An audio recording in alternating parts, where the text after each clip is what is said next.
Good morning, everybody, and welcome to take 5 of Coaches on Call. I'm starting our trusty timer here.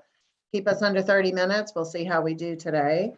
So welcome, Lori and Lisa and myself. Hello. Welcome, everybody. Today, we are going to continue our conversation as the market normalizes. We kind of went from a place where we were so excited to actually get something under contract because it was so competitive and so difficult that now we're starting to shift into a little bit of, now we're trying to keep the deals together. So with the normalizing of the market, we're actually stumbling across some buyer issues and some seller issues. So today we're gonna go into some of those challenges and how we can move those into opportunities. And of course, we will wrap up with our takeaways and our best practices. So Lori, let's go ahead. I'm going to send it down to you to open us up. Let's kind of reflect a little bit of what we're seeing with the buyers and what this normalizing is doing on the buyer side of the transaction. So I think what I've been hearing and talking to some other folks or some of our agents at least, we're getting, in the middle of due diligence, a lot of terminations, is it they are actually looking at the properties and they feel like they don't have to settle for major things that come back on an inspection? Yeah, I think that's part of it too. Do I think maybe some of them get cold feet? Do I also think, and I really want to talk about this, do I think, and from what I hear, people are under contract and then they see another opportunity come up, another home come up, and then they're like, got my due diligence, I can cancel for any reason, but I like this one better over here. Let's go take a look at it. And then let me get out of this one and get into this one. I think that's probably a normal thing, but I think I've had a couple agents say, what should I do? Should I hold this deal together? Because this is what they said they wanted. This is, we're under contract. Like, let's all move forward in good faith. Or do I just go ahead and say, yeah, this one looks prettier and better and it's shinier and I think I might like that one better. And you take them to look at it. If it sometimes, because this did happen to me, sometimes they just want to look at it and then we like the one that we're in. Okay, we're going to keep going with this. And I'm kind of like, right? What if they want to make the move? Yes, you can always exercise your due diligence. But I guess my question, Lisa, is from a practice standpoint, like what is the best thing to do? I know I always tend to default best interest of your client. I'm just sort of wanting to know your opinion on this one. Exactly. And that's coming up so much more frequently in our transactions, a lot of terminations. And you're right, we don't, as the listing agents, we don't always know what's going on. Sometimes the agent will say, hey, they just found something else. We're starting to see more inventory, so the buyers have more choices now. So that kind of makes sense. I think a big part of it is that challenge. We've talked about challenge and opportunity. I think that challenge is a great opportunity for us to educate our clients to, as you have your buyer, before you sit down and put the contract together, explain to them their obligations. Say, hey, we're committing to this. You're gonna write an earnest money check and explain to them when they can lose it and the risks of that. And say, hey, we have this due diligence, but if you're not really sure, let's keep looking. You want to find you the house. Making sure maybe they've met those things. For the sellers, I think, to try and make sure that you have buyers that are committed, because you're still probably getting multiple offers on your properties, is to make sure it's a shorter due diligence if you can, to make sure you're collecting that earnest money quickly. I've seen a trend where some people are not collecting earnest money right away, that it's 7 days away or even after due diligence. And then that creates huge problems when you get that buyer that just finds another home and wants to move on. And if they try and terminate for not an unlawful reason, then there's no earnest money to collect even. So I think that's where, again, it's us as the professionals remembering all of those basics that maybe we've been a little bit lax on those things for a while things are just selling and going and everyone's committed because buyers maybe a month ago didn't want to risk losing a house because it was so hard to get under contract in the first place. It's changing. Yeah. That's interesting. I think agents need to be really careful about that. And when you talked about this trend with the earnest money, I did just speak with an agent. It was just the other day, and she was actually telling me like the earnest money, they had changed it to be like 2 days after due diligence. Exactly that, what you were saying. I'm like, why on earth would you be doing that? Yes. That's really interesting. And the other thing I think is going to happen is if people are taking less earnest money and they find another home, they might be like, well, what's the big deal? I'm okay losing 1,000 to get the house that I really want. So it is kind of interesting. And again, it makes me think sometimes we are our own worst enemy, because we're the ones that keep telling everyone, oh, it's so hard to get a house. Oh my God, 25 offers and we finally got one. We're the ones that are putting that out on social media. I don't actually see the clients out there going, wow, it took me forever to get a home. It's always the agent that's saying, Yes. oh my gosh, it took. And so we kind of create this issue for ourselves that now buyers are thinking, wow, wait a minute, there seems to be more on the market than there was before. I don't have to settle. Yes.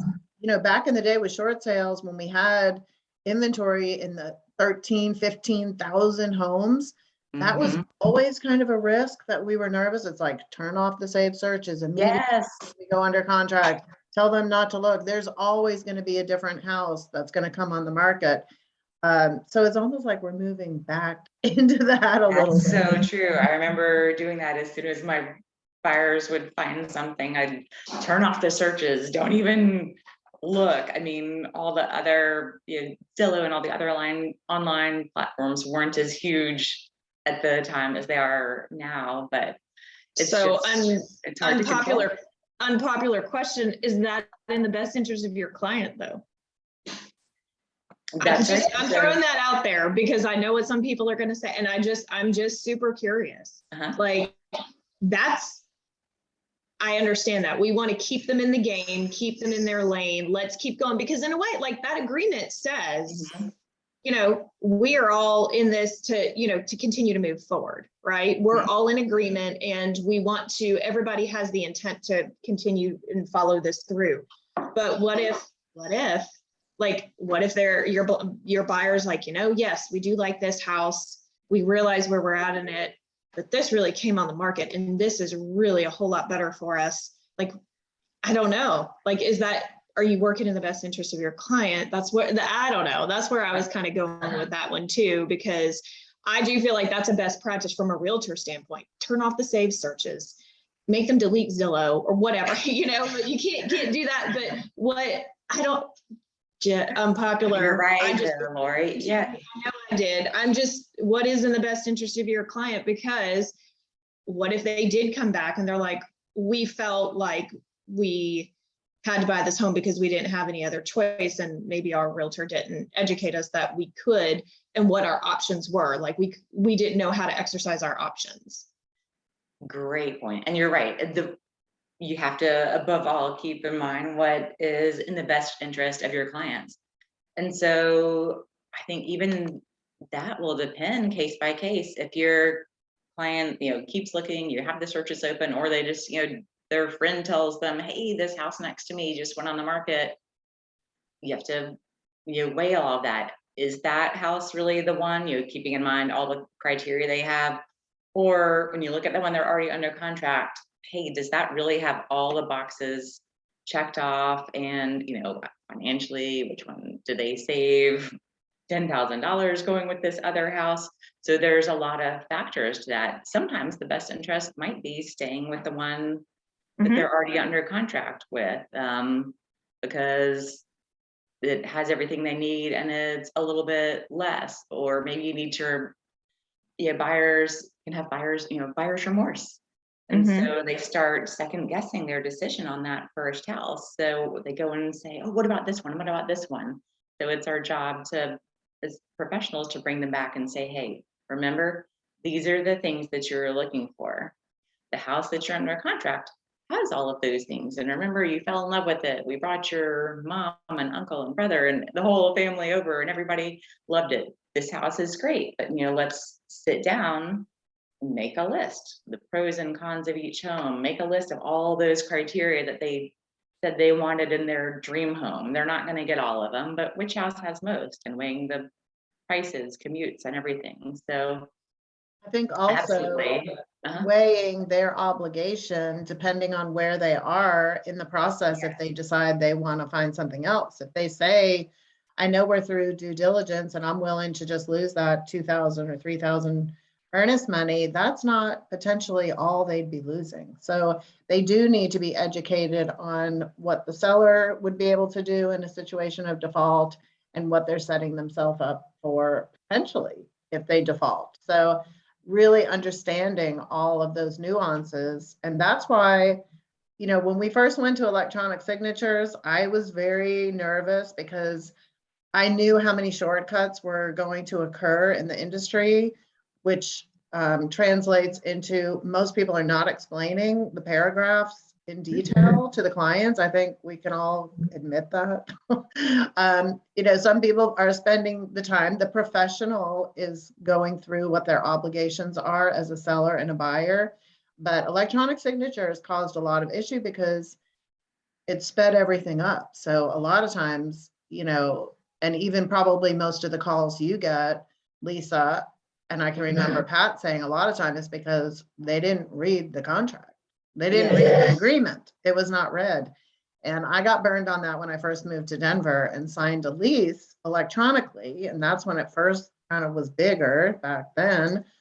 And then I had an issue and I didn't read it. All I did was click through as quick as I could to initial all the pages. And then when I had an issue, you know what they told me? They said, you signed it. Yeah. Yes, I did. That's right. Like, oh, you got me. Yes, I did. Shoot, I did rush through and sign that. So That's true. And that's where we have to be the expert in the room, because your buyers, sellers, they don't have 10 transactions a month. They're not professional. They don't know what's going on. They've buy and sell 2 or 3 homes in their lifetime. And the contract is hugely different between those homes, maybe in a different state, so really different. So yes, we need to take the time to explain that to them, that, okay, yes, we can get out, you can have your buyer's remorse, but during your due diligence. After that, like you said, Holly, there's a lot of financial risk. You might losing your earnest money, which, depending on the price of the home, could be 3,000 to 20,000. Also, if you're terminate after, there's no legal reason to do so, there's no due diligence, you haven't been unable to get the loan, the other or both agents actually have a right to pursue the commission they would have earned. And that can be a huge amount. So it's making sure those buyers know, okay, I know you like that other house, but at this point, you have tens of thousands of dollars to lose. Do you like it that much more? And figuring out.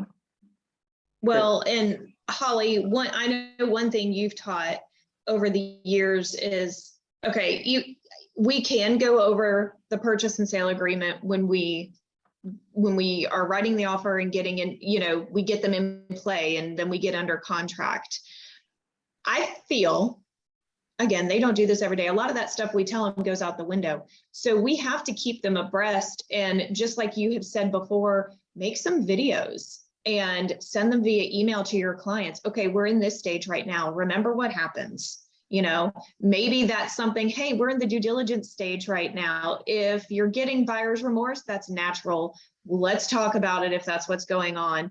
But if we're gonna make a move on something else, this would probably be the time to do it. I don't know, maybe you could say something like that. I mean, would you say something like that, Lisa? That maybe not be a good thing to say to educate them. I don't know, but during the different steps, because it can be overwhelming. They're nervous, they're excited, they want to buy the house, and they're not exactly, they're like, are we going to get it? We're going to do anything we can to get it, or maybe not, just, hey, I want to get it. I like it enough, and they're calm about it. But I think I loved how you taught, Holly, during the different stages of the purchase and sale agreement or of the transaction, you're informing them about what's going on. Yeah, doing those little videos or even email templates that can be emailed, but conflict arises when expectations aren't set or met. So there's two steps to it. It's not just, well, I told you what was going to happen. You also need to have the gaining of agreement.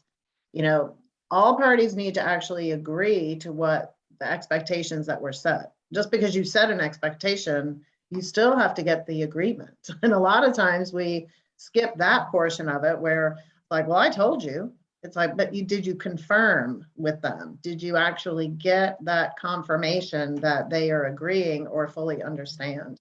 So a lot of times these videos or these emails can reinforce what you've already spoken about, because a lot of times people forget, like you said, people are at their stress, not when they're at their best, when they're in the middle of a real estate transaction and extremely emotional, and we're there to help them justify logically.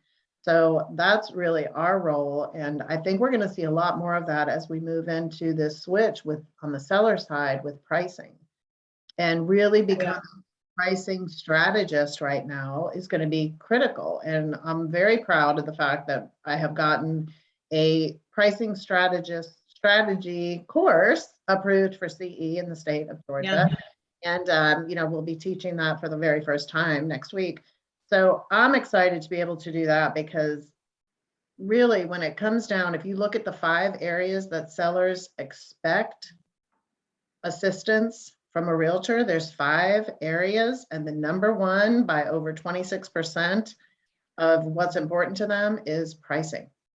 So if you are still using an old type CMA that's 40 pages long, if you go up against someone that really understands the power of spreadsheets and the power of tangible and logical data, you're not going to stand a chance if you go in with a 40-page cloud CMA.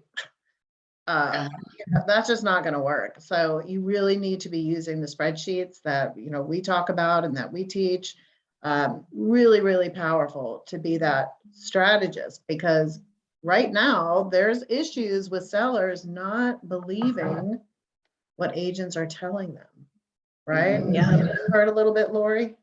Oh yes, I've heard a lot about that. And even when they go in using sometimes the pricing strategy, the sellers, I think for the past couple of years, they're seeing it and hearing it everywhere. We all have. Come on. Oh, my house sold in an hour and over 50,000. That is fun. That was great. But I think what happens is we go in and we show them the logical and tangible data, yet they may not like it because they think they can get more. And you know what? Sometimes realtors, we will take an overpriced listing. We agree to it, right? And Holly, this comes down to, I remember the light bulb moment when I sat in your class when you did the pricing strategy live back in the day. And I sat there in the class and you said, consequences of overpricing, think of it this way. Maybe you'll price it $50,000 over. Once you put that sign in the yard, the sellers have this expectation. We want $850, not $800. And this is what we want. And we're really hoping it's going to sell for this. And when it doesn't, they're disappointed. And you as a realtor cannot it's hard to come back from that. It's hard to recover because they're already disappointed. And I saw that with an agent in our office this week. They were overpriced, even though they had the conversation with the seller. I don't typically agree with you, but we'll price it here. Would you agree to a price reduction? Yes, they did. And they did. They reduced it to where it should be. However, they still didn't like what the market was telling them because they then got 2 offers that were still below list price, and they rejected both of those offers. They just did not like what the market was telling them, because their expectation was, we are going to get multiple offers, when we told them it was slowing down a little bit, and they were wanting their original price, even though they agreed to a price reduction ahead of time. Mhm. It's the disappointment factor. I And think. Well, I was Yeah, I've just, seen that too, talking to agents. There's just, it's the new, or the new market expectations aren't being set. Everyone is still expecting, like you said, put your house on the market and there's 40 offers, and by the end of the one day. And then you end up with disappointed clients that are mad at you. They're telling their friends how you're not doing a great job. And that's where you have to, as the listing agent, again, set the expectation, educate them, show them how the days on market is trending downward, that the sales price to list price, or sorry, the days on market is getting a little bit longer, that the sales price to list price ratio is going down, and that people aren't always getting over 100% of the list price, that now it's starting to normalize. When things are more balanced, we usually see about a 97% list price to sales price ratio. And we're not there yet, but people need to know that over time, we're correct in the middle of a correction, it's very likely that they're going to have to do some price corrections as well to stay on point with the market, and to realize that no matter what the data we have says, the data is all historical. Yeah. And so what we have is looking at our offers that we come in, and we price it here based on the past, what we've seen sell, but then we get 3 offers and they're all $10,000 lower than list price, then that's what the market is now currently demanding. And so you have to, pricing is just a constant conversation with clients when you're like this in the middle of a changing market, so that their expectation isn't entirely based on the past. So we have to keep moving with the market. It's a big change. That's where you need that real pricing strategy. I love the idea about real tangible data rather than this whole packet that no one's going to read. Send quick stat updates that you can access from your MLS. and I think that we're going to have to use shorter and shorter increments of time. So typically, let's go back 6 months, and there's nothing wrong with that. And I think we still need to go back 6 months, but then we need to go back a week, and then we need to look at 2 weeks and 3 weeks, because the change is so current right now and it's so fluid. For that client to get 2 offers that were under even the corrected price value, that's really telling of what the buyers, it's the buyers determine the price. I mean, And we're going to look at our direct competition and either be completely in line with the direct competition and slightly above what just sold. That's typically our strategy, is what sold. We want to be a little bit above that in an appreciating market, right? Slightly above it. And then based off your timing, you're either going to be at the top of the line with the direct competition, or you're going to be at the low end, because your house is either helping someone else sell or they're helping you sell. And that's typically by people comparing. They're going to compare your price to your amenities and features. And that's what's going to determine what the offers are coming in at. So it's really very involved. It's an involved process. It's not just grabbing a bunch of properties. We don't even do that. We look at the whole market, because even if you're selling a house on a slab, you still have to come up with the high value, mid value, and low value ranges for that house. So even a house on a basement is still going to impact the house on a slab. And most agents are just going and getting properties. And that's not an effective way to price if you really want to make sure that you don't leave money on the table for your seller. So really having this full becoming a pricing strategist above all is where I think agents really do bring the most value to their clients, is making sure that they don't leave money on the table. And same thing on the buyer's agent, you use the same pricing strategy when you're working with a buyer to determine, was this home even priced correctly? So we're actually agents are spending a lot more time now with their clients than we did in the last 2 years, because people were throwing anything at it, right? And I think the conversation is going to have to be just like when people were buying homes 50 cents on the dollar, when we had that 2-year time span where you actually could get a deal. I think everyone's going to have to realize, now what they need to expect in listing their home and in the buying side. So it's going to be a really interesting conversations that are going around. And just one more point on what Lori said, when that seller puts the sign in the yard with an expectation in their head, okay, 850. All right. The minute they do that, they're planning their future. They're looking at what their bill they're going to pay off. They're looking at how much down payment they're going to be able to put on their next house. I'm going to pay off that credit card. Oh yeah, let's go ahead and take that trip. Oh, this is going to be great. And then the market shows them that we moved on. We moved on.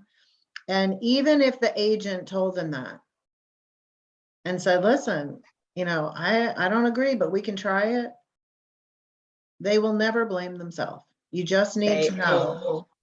You just need to know that it doesn't matter that you told them.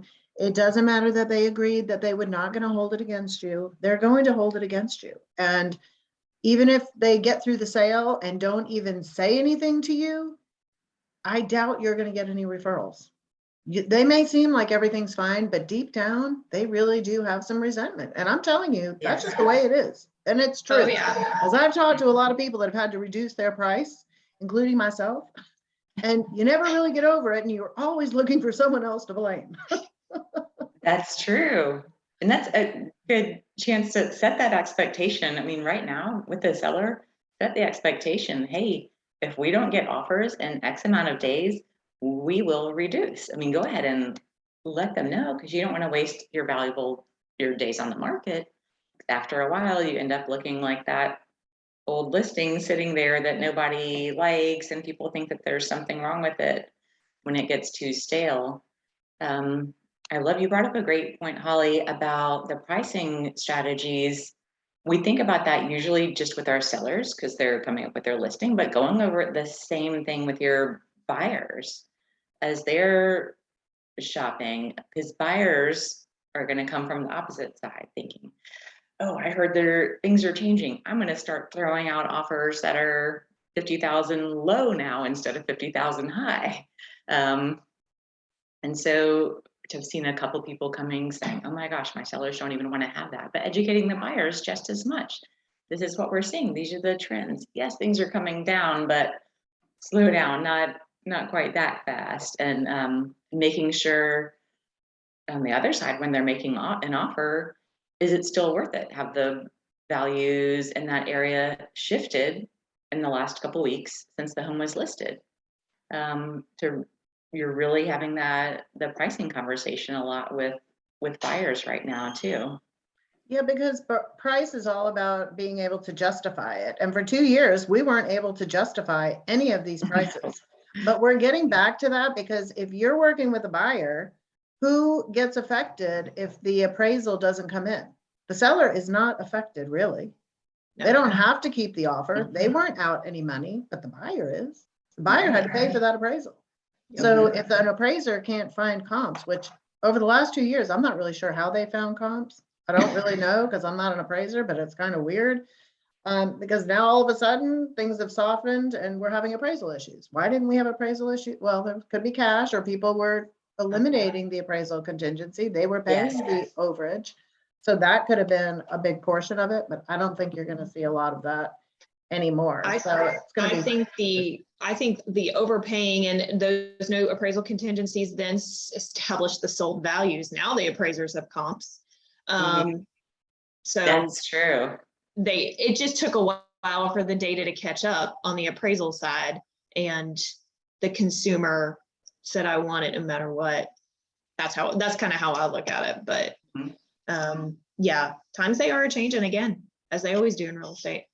That's a It good is. point, Lori, too, about the appraisals, that now there actually is data out there to support the elevated prices right at a time where there's more supply, which would drive the prices down. So you might have some random incidences where the appraisal comes in higher than the offer price because everything is, the appraisals on record are finally catching up with the quick inflation, and now we're trying to move it back down. Well, so that, I don't know, I know this just randomly popped in my head, but like maybe next week we could expand on, because this does go with the pricing and all of that. Yes, we have some data, but the market's not liking the data. The buyers are not liking the high prices that are sold, so they're offering lower. And here's the thing, I mean, I'm not talking 10,000 lower. In this incident that I talked about earlier, we're talking $40,000 lower than list price. Yes. Yeah. So, but the listing agent has a good argument. No, this is what the comps say. And the buyer's agent probably says, yeah, I know that, but this is what my buyers want. Like, here we are. Like, this is interesting. And so what I hear in those comments is this seller is saying, or the listing agent is saying, this is what happened in the past. This is where we have been. Where the buyer's agent is saying, but this is where we're going. Exactly. And so you're trying to figure out, okay, so where are we now? We're not quite in the past. We're not yet in the future, but where we are now is somewhere in that limbo. that sweet spot. No, I'm kidding. Yeah. We're in the twilight zone. All right, well, we are, the sands are winding down here, so we always like to leave with some takeaways, some best practices, turning it into opportunity. So let's see who wants to start. I'll wrap us up. So I'll let. Okay. Start. Okay. I was gonna say I'll start.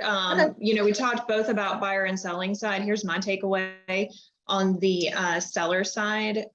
Get convicted that you don't want to take an overpriced price listing. I don't know. I think, you know what, really challenge the logic with the sellers. Show some homes that didn't sell because they overpriced, as an example. Get convinced yourself overpriced listings may not be great for your business. Love it. Lisa? That's great. I think educating your clients, buyers and sellers, making sure they, like we talked about in the beginning, making sure they really understand the contract they're signing and when they have rights to terminate, change, do anything, and the risks that are there, the financial risks that they have. Educating everybody about the changing market. This is when you really have to be that data expert. So education. Love it. And I'll wrap up by saying skill building for yourself. You know, I'm coach first, but I am always working on my skills. And what I have found over the years is that a very skilled realtor is the one that has a really strong business. And we all know how to put a lockbox on a house. We all know how to put it in the MLS.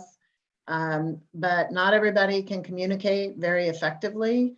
And the top producers are masters at their communication and their skill level. So become that pricing strategist, learn how to use spreadsheets, you learn how to put the data in a tangible and logical way so that your sellers and your buyers will self-discover where they need to price and where they need to make offers.